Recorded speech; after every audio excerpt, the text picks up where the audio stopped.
Armada Book 3 Chapter 5 The First Contacts Part 2. The next day, Joey appeared and, Sir, the Sanat has started to take effect and the city's Romits have all been killed. Maybe we could just talk to the Romit commanders and tell them to leave, or we will dispense the Sanat on all their ships and on the ground and let the locals deal with them. That could work, Joey.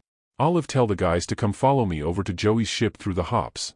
Get a body and let's go to Joey now. It was just one hop and Andrew found himself in Joey's bridge. That was a Tasman ship, Joey. Yes, it was, sir. It's really large. Most of the ships we were towing were Tasman ships. Andrew looked at all the screens and it was daytime on the planet and fighting on the ground was sporadic but intense. The Romit has control of the air, so they have the upper hand, and the humans do not have an effective anti-aircraft weapon to counter this disadvantage. There is a large concentration of Romits in these two major cities. This is Vernan and the area is his main war room. We can beam in front of the room and deliver our message from there so they can all see. Joey said. Ellie, Jenny, Kirk, Reek, Sarudam arrived from the hops. Joey simply repeated what he just told Andrew. Andrew just watched the screens while they get the intel. Our ship will arrive tomorrow and you want us to talk to these people now, sir? Ellie asked. Yes. Joey may be right. By now the Romits have seen their people in pain and become feeble, and they probably realize now the air around the small city has changed to their disadvantage. They may just agree to leave. Andrew said. I think they will not understand, but it's worth a try. Sarudam said. Joey, where are the Romit commanders and did you already find out who's in charge? Andrew asked. Yes, this guy here. His name is Borisin, a mean guy always shouting and hitting people. And we expect this guy to agree to leave? Ellie asked. All the Romits in the ships have been tagged, right? Andrew asked. Joey nodded and, yes, sir. I get it, show some power. Reek said. Exactly. Beam the leader here and put him in a time box. Then we dispense the Sanat on his main ship and make his commanders feeble. Then beam the feeble Romits on the hangar bay, float them on air and beam them out into space, then back. After seeing all this he might consider leaving. Andrew said. If he is as stupid as they come, we might not be successful. Sarudam said. There is always that possibility. But it's worth a try. Jenny said. Joey looked at Andrew. Okay, you can proceed. Andrew said. Joey's AI named Kate appeared and Borisin is in a time box at the hangar and I have released the Sanat after he left. You have a very pretty AI, Joey. Kirk said and Joey smiled. She is pretty. Ellie agreed. Beam us to the hangar, please, Kate. Andrew said. In front of them was Borisin in a time box, unmoving but in the act of shouting. Kate, release his head. Joey ordered. Greetings, Borisin, my name is Andrew and these are my people Ellie, Reek, Sarudam, Jenny and Kirk. This is Joey, the commander of this ship. We just released a chemical we call Sanat into the atmosphere of the small city below, and you probably saw your people had terrible headaches and became feeble, then killed by Varen's men. Release me or suffer the wrath of the Romit Empire. Sarudam exclaimed, I have it. Kate, beam me to the hop ship, I want to go back to Andrew's ship. Sarudam disappeared. What was that all about? Ellie asked. Beats me. Reek said. Andrew continued, Borisin, you misunderstand. We would like you and your people to leave this planet and go back to your home planets. Otherwise all your people on the ground will become feeble and we would let Varen's men kill you. Wait, I just repeated myself. That will never happen. We have the planet bowing under our power and in a few days all the rebels will be gone. I cannot repeat myself over and over again. Let me show you. Joey, beam his people here. Borisin saw his people all having terrible headaches. They were all wriggling on the floor. Some were able to stand up but now looked feeble. You can kill all of these people and my mission will not change. What would that mission be? Ellie asked. To expand the Emperor's domain. Why don't you just ask him if he still wants to expand? Sarudam appeared with Nakom. Borisin sees his Emperor before him and, Your Highness, is this what you want us to do? Nakom very quietly says, yes. There must be some mistake. Our Emperor is a strong Romit. We pulled him out of his palace, exposed him with the Sanat in front of his 9 wives and all the royalty, and now he is feeble and weak. Your Queen Natia did not want him back, so we took care of him. Are we taking good care of you, Nakom? Ellie asked. Nakom says in a low voice, yes you are. You have a choice. We can dispense the Sanat in all your ships and on the planet and all your people will be weak and feeble. Wait. I'm repeating myself again. Kirk, you start talking. Borisin sees that all his men have now become quiet and feeble. Kirk explained, Your Queen Natia agreed to let us take you all back to your world, feeble or not. How do you want to follow your queen's wishes? Or we can just kill all of you now for your transgressions. I will tell my men to go back to their ships. We want to go home. Do you want to take your emperor with you? Andrew asked. If our queen asked you to take care of him, I will not counteract my queen's wishes. Amazing. Different strokes for different folks. Reek said. Very good, Borisin, leave orbit before nightfall. If you need anything, please do not hesitate to tell us. Andrew said. We do not need anything to leave. Thank you. Reek answered, you're welcome. Olive beamed all the Romets back to their ship. Andrew looked at the group and, now let's all go talk to Varen and tell him the good news. Kate, please. Greetings, Varen, we come in peace. My name is Andrew and these are my people Ellie, Reek, Kirk, Jenny, and Sarudam. The room suddenly became quiet and some of the security personnel drew their guns. Stand down, they said they come in peace. Well, we are at war with the alien invaders. Varen said, his voice was higher than normal. Not anymore. We have convinced Borisin to get all his men and leave for their homeworld. He and his people will leave orbit by nightfall. Andrew said. That's impossible. I know how he thinks and I know how each of his commanders think. You don't know how this war is being fought. Varen said, shouting at Andrew. Reek walked towards Varen and calmly said, it was actually very easy to convince Borisin to leave. We came here to help you rebuild your planet if you let us, if not we will just leave. Wait, who are you and why are you here? A woman spoke from behind a big burly uniformed man with a long firearm. The woman was wearing a red suit and pants. She's brunette, thin, and not at all tall at 5'10", looks early 30s, but her voice was the voice of a young girl, but slow and mellow. This is our President Sonia. Speak up, she asked you a question. Varen commanded Andrew's group. I don't like this guy, very condescending after we ended the war for his people. We demand that you all treat us properly and courteously. Ellie exclaimed. Forgive Varen's manners, he is under great stress to win the war. Sonia said. There is no more war, we just ended it. Andrew said. That's impossible. Varen shouted again. Joey calmly said, Kate, can you beam Varen up in front of Borisin and tell Borisin to tell Varen that they will be leaving by nightfall. Varen disappeared. He'll be back a changed man. Andrew commented. Tell us, who are you and why are you here? Sonia asked. Ellie started, we call ourselves humans from Earth. Your species are what we call Neanderthals, who have come from our planet several hundreds of thousands of years ago. We are your brothers and sisters. We belong to the same species and your genes are the same as ours, well, almost. Andrew added, we are in the business of freeing galaxies and planets from oppressors like the Romets. We were ordered by our council to remove the Romets and make contact with the humans in this planet so we can bring your society into our reality. Varen appeared shaking and in a trembling voice said, Borisin will leave tonight. The room exploded in shouts and clapping hands. When the room's jubilee subsided, see, Borisin was very cooperative. You just must let him leave in peace. Andrew said. Sonia looked at her people, tell our commanders to let the aliens leave in peace. You have our unending gratitude. She approached Andrew and tried to embrace him, but her hands went through. We appear to you as holograms because we sometimes get shot at appearing before people for the first time. Ellie explained. What are holograms? What are genes? How do you expect to communicate if you throw out words we do not know? A man in his 50s asks loudly, almost shouting. Forgive our manners. This is Professor Robbit, our chief scientist. Sonia said and proceeded to introduce her commanders and some staff in the room, describing their roles and expertise. I guess all the stress of war tend to make people forget to be kind and gentle in their manners. Reek said. I apologize for being too direct and appearing as an ingrate after you ended the war for us. Robbit said. For a scientist you were unthinking and you probably treat people as science students or objects. Ellie said. You are very direct, Ellie. Sonia said.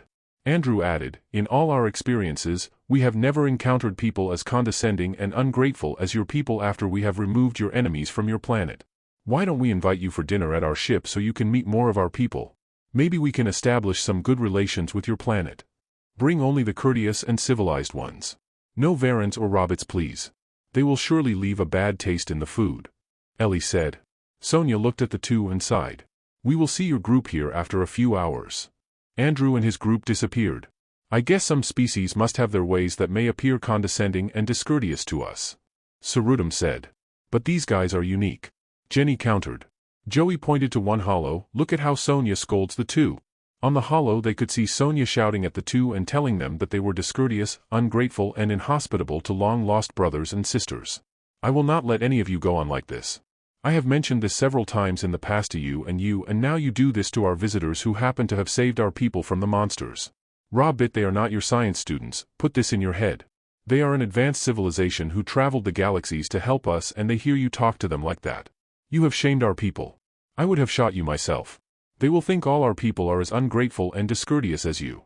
And you, Varen, I may need your military expertise during the war, and I don't think I need you now. I want you to step down and retire. Vinter, take over as first commander of our forces. And Robbit, you're fired, go back to your university and stay there. Lasheen, get me 2 good scientists, not the brightest but the good ones please. Tell Ribani to come to the meeting. Vinter, I want you to mobilize all our forces to do refugee work. For such a small lady, she packs a big punch. Jenny observed. I like her already. Ellie said. Sarudam, you have always been so calm and understanding. You never lost your head in stress or tension. Andrew said. Thanks, Andrew. I was not like this before. Joey added, but now you are, and that's what matters. Before evening fell, Borisin started to leave orbit. Sonia and her party were beamed up into Joey's bridge. Welcome, Sonia. You're just in time to see Borisin leave your planet. Andrew exclaimed, pointing at the holos. 10 of the screens showed the Romit ships moving in formation to leave the planet orbit. Sonia introduced her party and she embraced Andrew, Ellie, Jenny, Kirk, Reek, Joey, and Sarudam.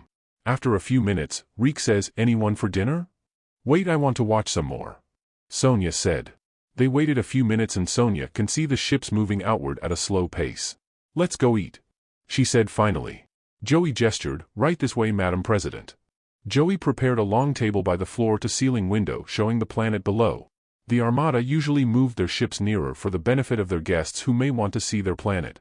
Sonia approached the window and looked at the planet below. You have a beautiful planet, Andrew said.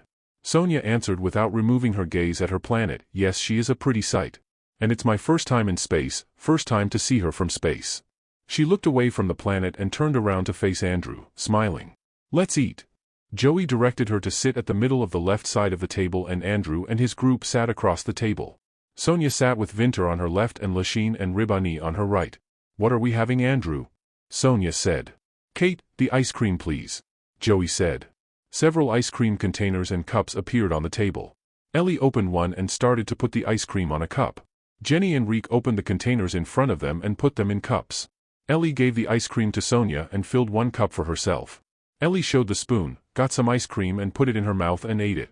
Sonia followed what Ellie did. This is incredible. This is absolutely incredible. Vinter, what are you having? Sonia exclaimed. Vinter just shrugged. Andrew got what Vinter was having and gave some to Sonia. So is this what you give to people you meet for the first time? Sonia asked. All the time, Reek said. Lasheen gestured to Sonia. This is so amazing and incredible. Sonia, taste this. She gave her cup to Sonia. I like this one better, Lex, but it's just me. We call it ice cream and it's really what brings species together in a table. Kirk said. And how many species is that? Sonia asked. Dozens. Andrew answered. So you know dozens of species? Sonia asked. Yes, and some better than others. Ellie answered. Joey explained, in all our ships we have at least 7 species at any one time. Our mess hall has food for all of them and more. You said it was your job to save planets from alien oppressors. How many planets have you saved? Sonia asked. Andrew answered, we don't count the planets, we look at species. But if it's better for you to understand, I'd say thousands of planets.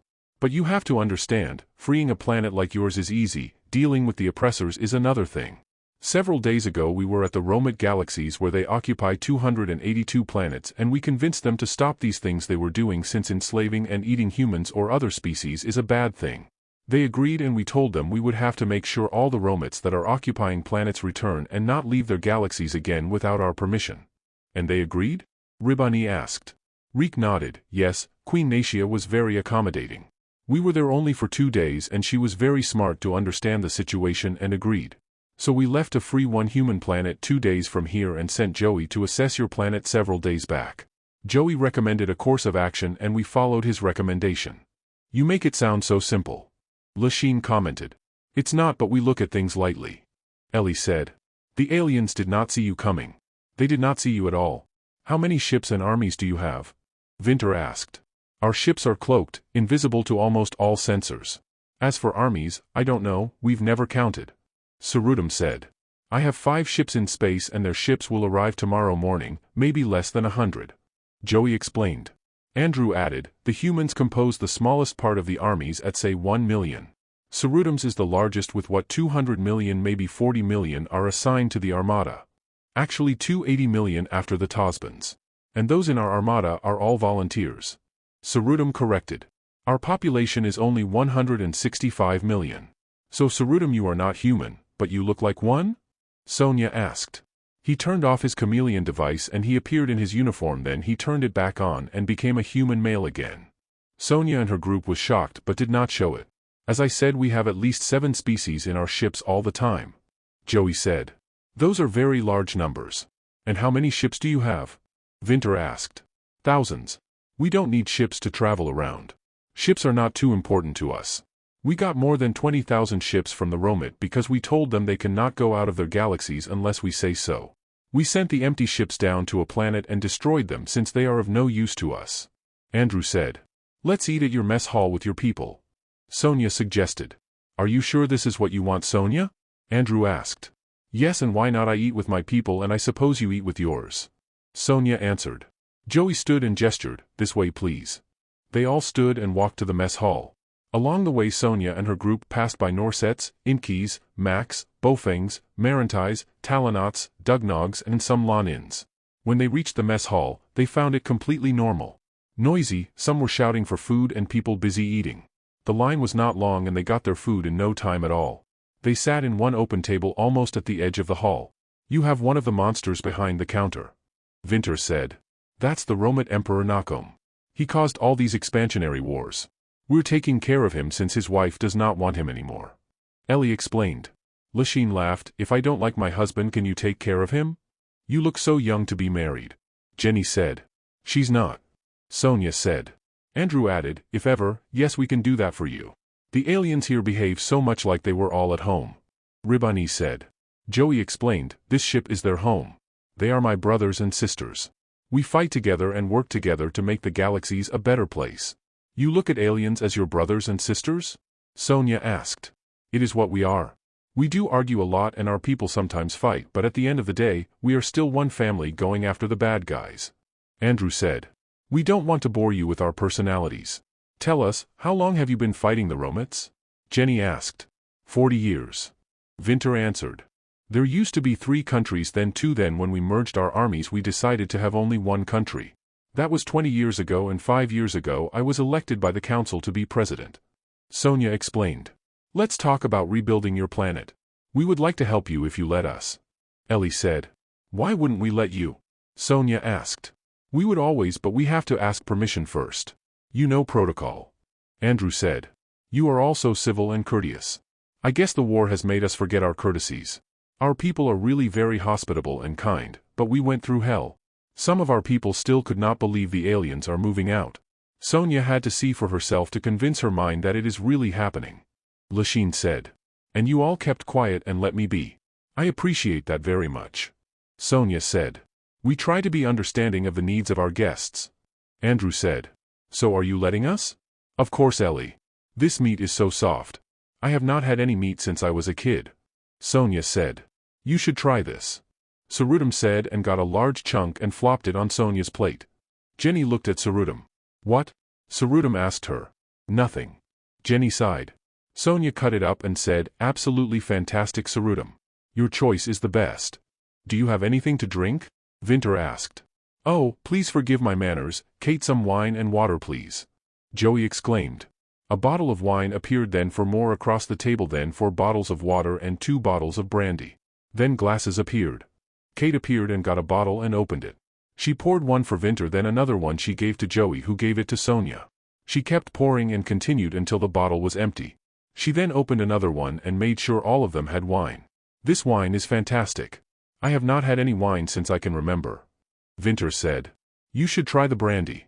It is what makes species talk and bind together. Andrew said.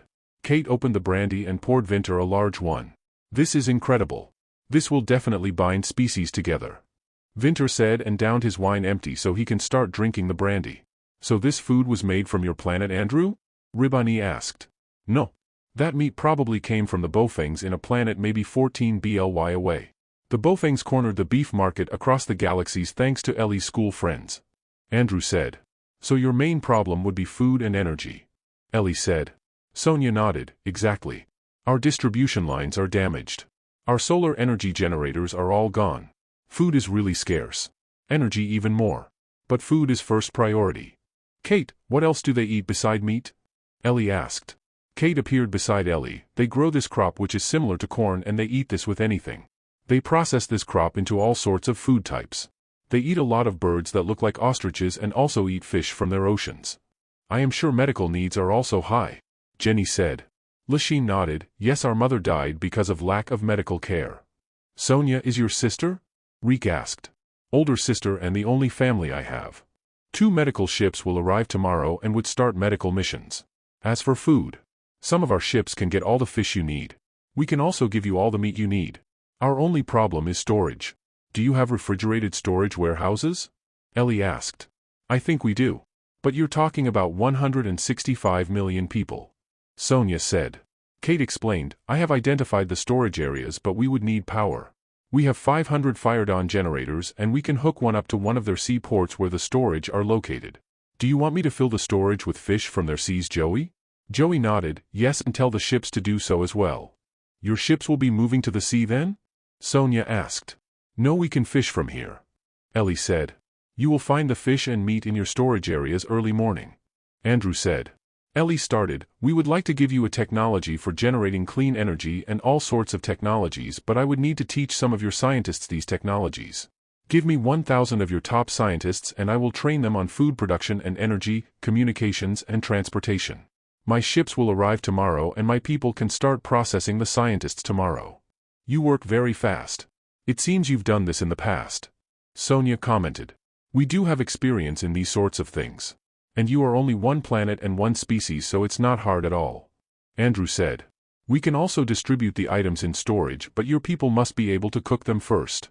We would have to give out cooked food. Jenny said. We can put up maybe 50,000 food stands where people can get food and eat.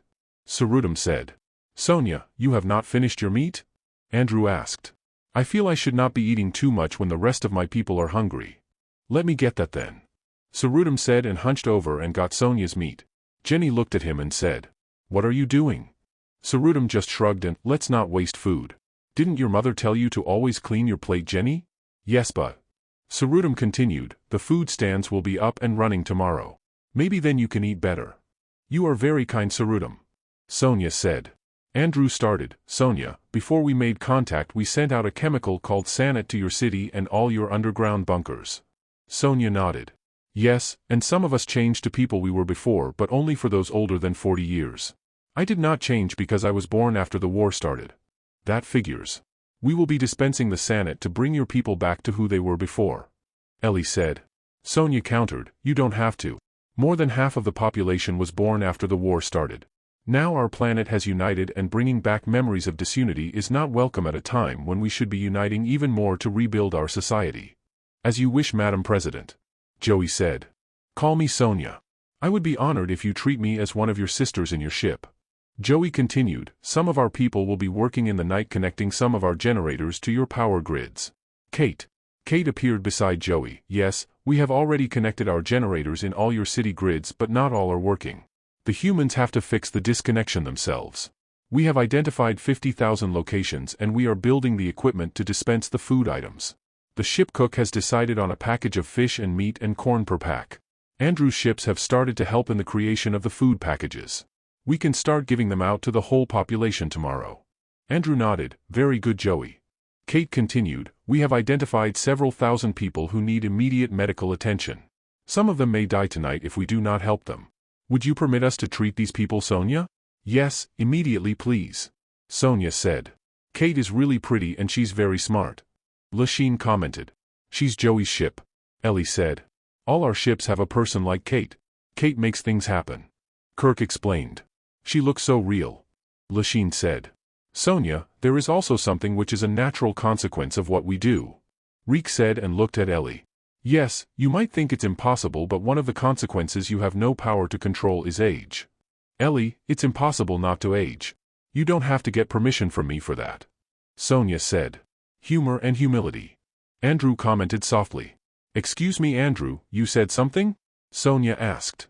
Would it be a shock to you if we tell you that you will now live longer, say up to 1,000 or even 1,200 years? Andrew asked. Yes. That would be a shock. That's impossible. Sonia said. Reek exclaimed, then shock on, because you will. How is that possible? Lachine asked. You will find out later on. But now we are telling you that this is a natural consequence of what we do. And this is definitely something we cannot ask permission for. Ellie said. Let me ask you this. What is it that you want from us? What do we do to deserve this help? Sonia asked. Andrew answered her, the one thing we ask of our hosts is to be treated as equals. There is really nothing more. In the future you may find something, but it is not required of you to do anything else for us. You're joking, right? Lachine asked. Surely you are helping us, so you must hold all the aces and our people would be beholden to you. Ribani added. No, we only ask that you look at us and our friends as equals. Ellie said. Reek added, that you do not look at us as above or below you. That our people would have the same rights and privileges you give to your people. We take this equality thing very seriously. Joey chimed in, to look at all our alien brothers and sisters as your equals. You saved our planet and give us all these things, including maybe a very long life, and all you ask is to be treated as equals? Sonia asked. Yes. Andrew answered. Is this equality the norm in the galaxies? Sonia asked. Yes. If you cannot understand this concept, it would be very hard for you to relate to all the other aliens in the galaxies. Andrew explained. So understanding this equality is a requisite for space travel? Sonia asked. To us, pretty much so. Otherwise you will be like the Romits who enslaved and ate your population. Ellie said. I get it. In order to consider the other aliens in this ship as your brothers and sisters, you must look at them as equals first. That's what you do, sis. Lachine said. See, that's how it is. Joey said. Eric appeared as a hologram beside Andrew. Sir, we have made contact with Gasimgen and we would probably stay here for a few days to help out. They still have a food problem and their energy distribution is not well set up. And Ellie's scientists are telling us that the local scientists are very slow to learn, so they may have to spend more time with them. Of course I told them that they just came out of a war with the Romits, so what can you expect? Okay. What happened to the Romit operations? Andrew asked. As you instructed, we left the newbies to clean up. Roger's in charge. They towed the ships to some planet and blew them all up. They are also cleaning up the area of any major debris. The strafing of the Romit targets are all done, and we talked to the Queen and told her we would be leaving them alone. Gantley went ahead to free the Inky planets and Tonin went out to free the Norset and other alien planets. Then Roger and the newbies will go to the Jectinox and free up all their planets. Tell Gantley and Tonin to help Roger if they can. I believe the Jectinox have more than 80 planets taken over by the Romits. You know, it may help if you have one of the Romit queens to help you convince their armies to withdraw. Andrew added. That's a good idea, boss. I will tell Roger to request one of their queens to help them. As for Roger, he already has 700 ships and all the Jectinox. He can manage. Andrew nodded. Okay, fine. Get updates and relay to the ships. Don't forget to use one of the queens. Eric disappeared.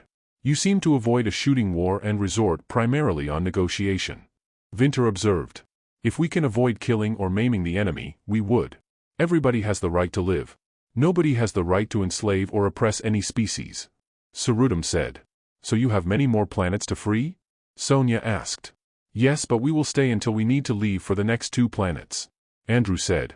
After dinner they went back to Joey's bridge, where they saw the cities already lighted in some portions. They saw the seaport storage overflowing with fish. They saw lighted city blocks fill with ice, then tons of fish, then ice. People started to get some of the fish and some started cooking them in the streets. Some bringing them to their homes. In some blocks they see frozen meat in black packs on ice, then covered again with ice. The people also started to get the meat and cooking them. One block was emptied in a few minutes by thousands of people. So the raw fish and meat are already being distributed. We just talked about it over dinner. Where did you get all the meat? Sonia asked. We have a lot of meat in storage. Ellie said. She did not say the formulators created them. I want to see the medical operations. Sonia said. It's on the other ship, Kate, please. Joey said. Kate beamed them to the bridge of the other ship. Welcome to my ship, sir, Madam President. Major Brent Boatwright greeted them. Andrew started. Sonia, this is Major Brent Boatwright. Sonia wants to see the medical operations. Yes, sir, this way please. All the med halls are full and we have set up medical stations in all our hangars. Brent gestured the group for follow. Sonia reached the first med hall and her people recognized her. The ones who can, walked up to her and kissed her hand and held her. Some tried to embrace her. She approached an elderly woman. And how are you feeling, Grandma? Sonia asked, holding the old lady's hand. I'm feeling good, Sonia. Thank you. Sonia bent down to kiss her forehead and left. Let's go to the hangar bays, Sonia told Brent. They passed by several med halls and Brent's people were running around and moving quickly. They reached the hangar bay and all she could see were rows of beds with her people. Most were sleeping. She approached a young man who lost an arm and seeing Sonia he tried to stand at attention. She held the man's shoulders and, sit down and rest. I am satisfied and happy.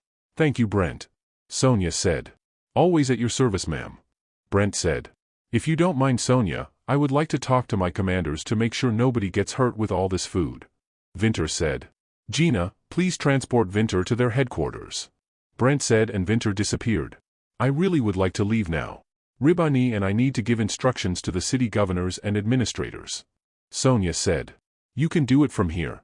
Tell us where they are and we will send your hologram to their presence so you can talk to them, or if you want we can transport them here in front of you so you can personally give your instructions, Ellie said.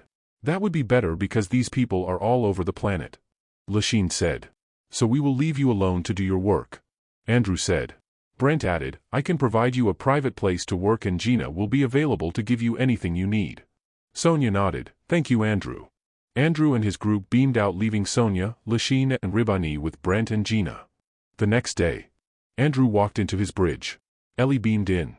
Sir, it's almost lunch. Olive, you did not wake up your boss. She did, but I told her I want to sleep some more. He was actually talking to Vicky the whole time. So our scientists are lining up for 1,000 of their best minds. The problem is that the war decimated their scientists and their universities are in shambles, so I would probably end up with 400 if I'm lucky. That's actually good because you will only need 400 of your scientists to teach them one-on-one. Yes, but their needs are great and they will end up getting the needed technologies longer than they have to. Reek and Sarudam beamed in. Reek started, I just came from the ground and people are really busy down there. Andrew could see views from city streets where people were lined up waiting for their food. Some who wanted it were given fish and meat to cook in addition to cooked food. Olive reported, I believe their storage and piles on the streets have enough fish and meat to feed the population for a month. Our people will turn over the distribution to the locals by the end of the day, Sarudam said. Ellie explained, their power networks have major disconnections but they will all be online by tomorrow. I would have to set up 4 fusion reactors in 4 of their 8 major cities so we can release the Fire Dawn generators from the grid. Sonia is requesting your presence at her office, Andrew, Olive said. Andrew nodded. Guys, let's all go down.